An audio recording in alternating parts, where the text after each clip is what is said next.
10 possible signs na hindi ka healthy. Okay? Hindi naman to 100% sure. Pero kung meron kayo nitong 10 warning signs, dapat naka-alerto tayo. Titingnan natin kung may sakit ba o wala. Lalo na po kung kayo ay lampas 40 years old, lampas 50 years old, siyempre mas may edad. Pag may ganitong 10 sintomas, mag-iingat tayo. Start na tayo ha. Number 1 sign na baka hindi ka healthy, unexplained weight loss. Malaking pinayat mo. Gaano kalaki ang malaki? Mga 10%. Palagay natin, namayat ka ng 10 pounds. O, 10 pounds, 15 pounds, pero hindi ka naman nagpapapayat. Kaya pag may lumapit sa'yo, sabihin, uy, mukhang namayat ka ngayon ha. Kung bata ka, okay lang.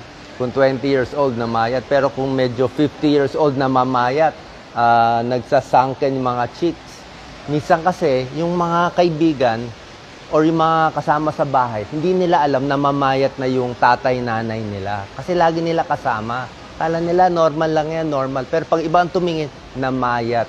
Bakit tayo natatakot sa 10 pounds na mayat basta-basta? Takot tayo sa cancer. Maraming cancer talaga, walang sintomas, namayat lang yung pasyente.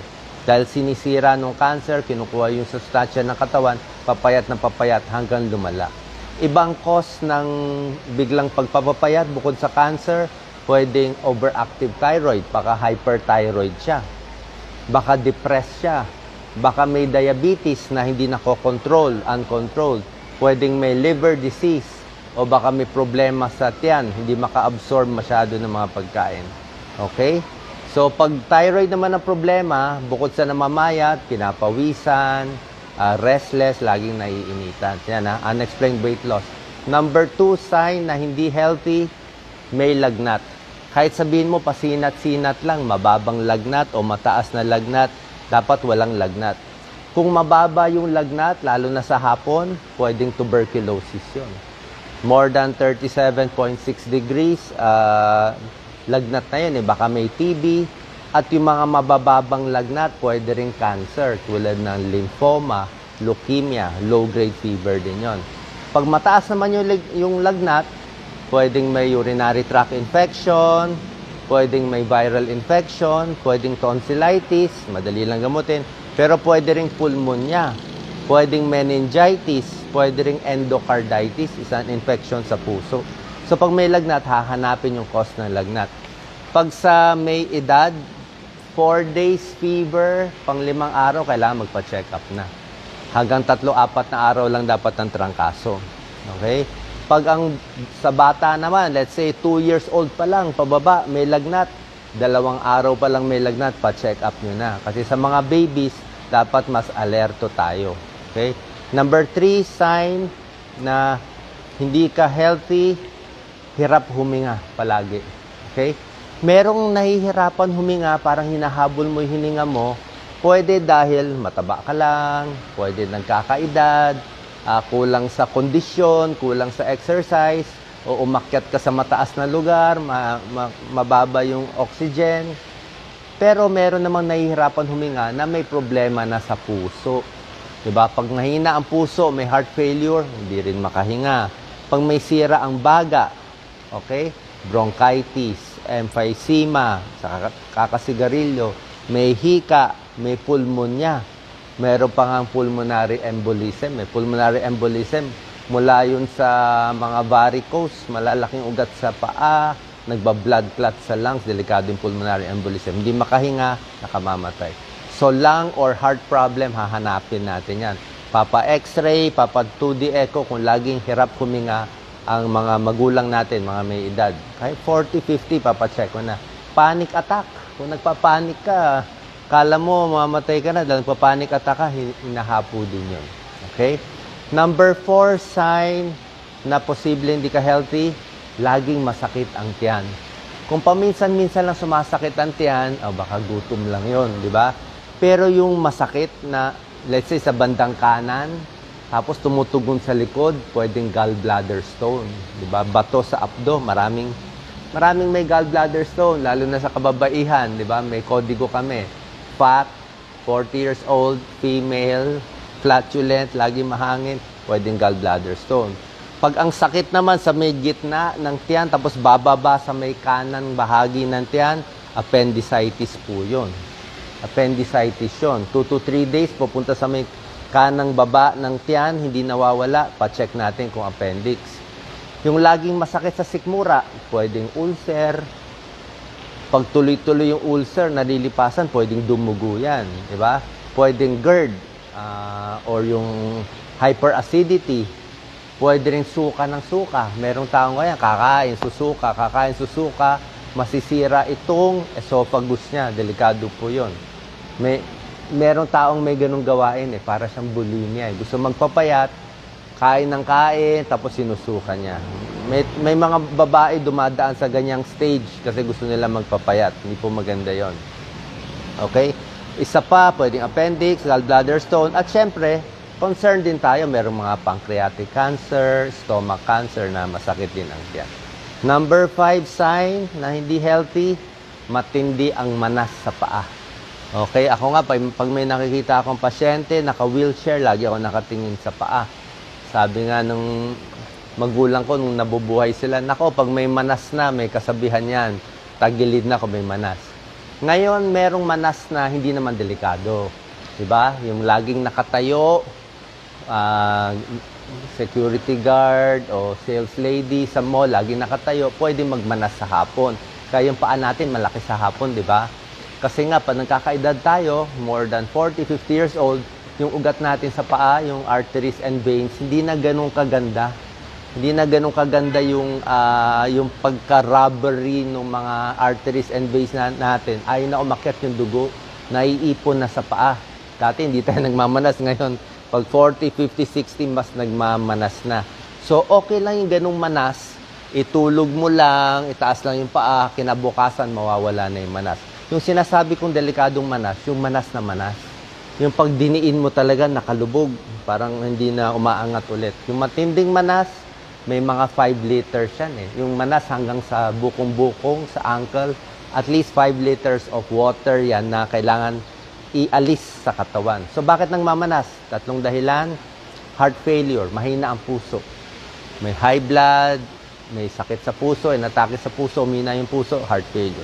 Second, may liver problem. Alcoholic, lakas uminom ng alak na sira na yung atay. Pangatlo, kidney failure. Hindi na gaano umiihi, nag-iipon ng tubig sa katawan.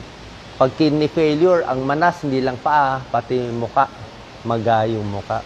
So, pag matindi ang manas, pa-check tayo sa isang family medicine, internal medicine doctor, baka heart failure, liver failure, or kidney failure. Pero kung konting manas lang, baka dependent edema lang, yung kakatayo. O, katulad ngayon, lagi tayo nakatayo. Number 6 na sign na ayaw natin, yung laging pagod na pagod. Nakatulog na siya ng 8 oras, pagod pa rin palagi. O, bakit sobrang pagod? Pwedeng may hypothyroid, pwedeng maraming toxin sa katawan, baka pangit ang dieta niya, o kulang sa nutrisyon, baka anemic, laging pagod, di ba? Daming may anemic dyan, lalo na sa babae, malakas reglahin, nagiging anemic.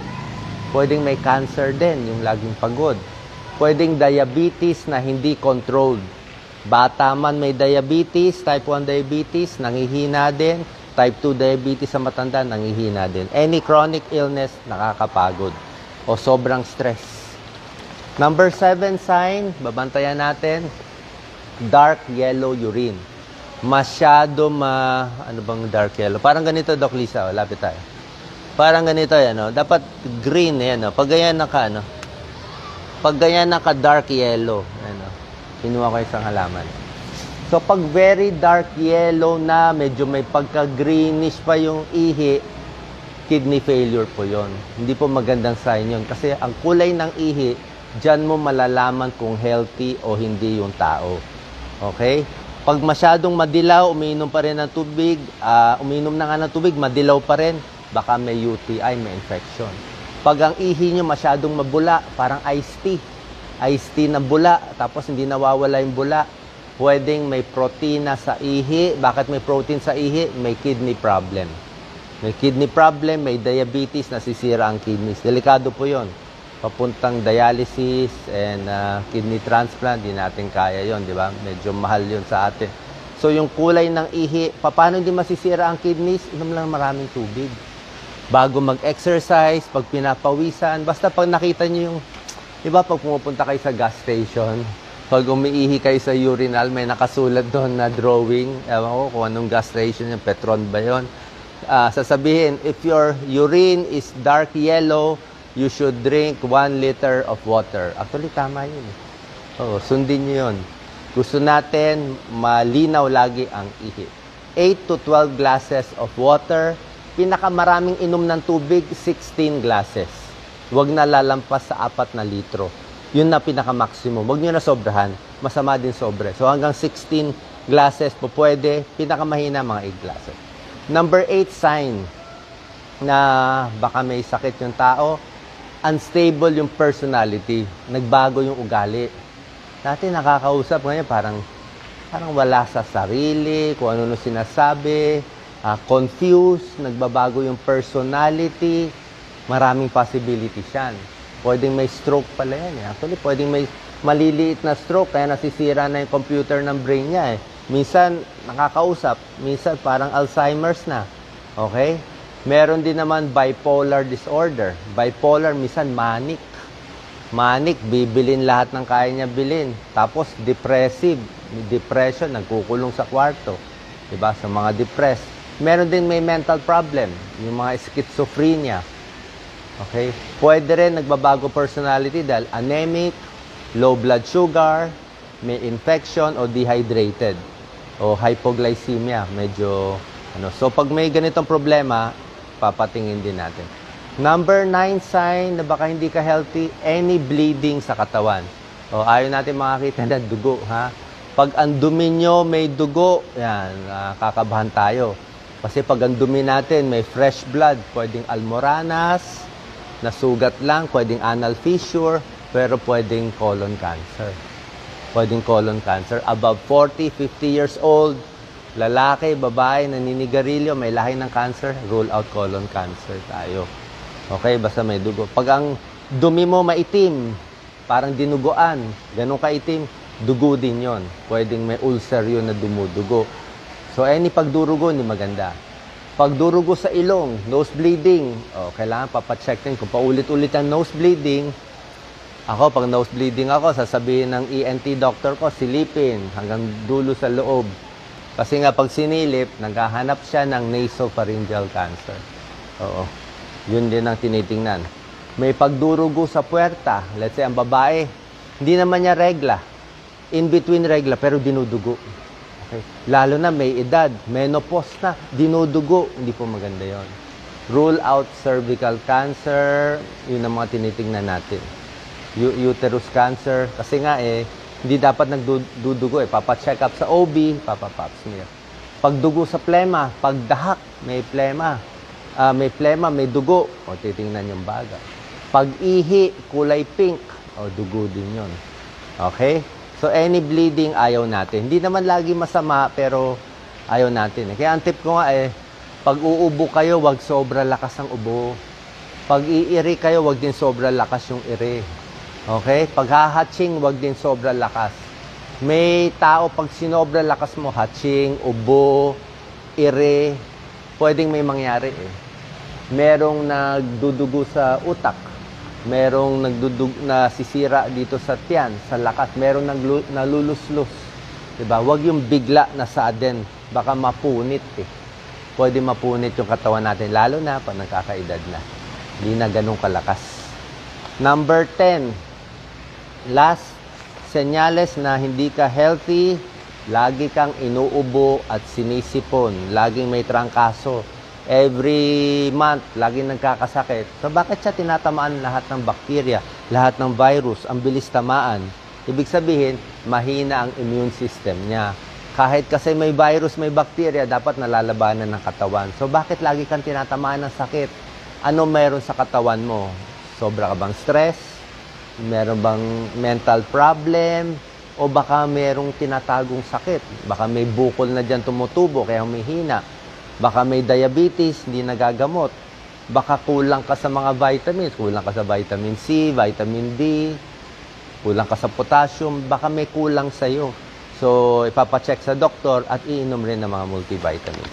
So, sana po nakatulong to. 10 possible warning signs na hindi tayo healthy. At least, hopefully, meron tayong matulungan, meron tayong maligtas na buhay sa topic natin ngayon. God bless po.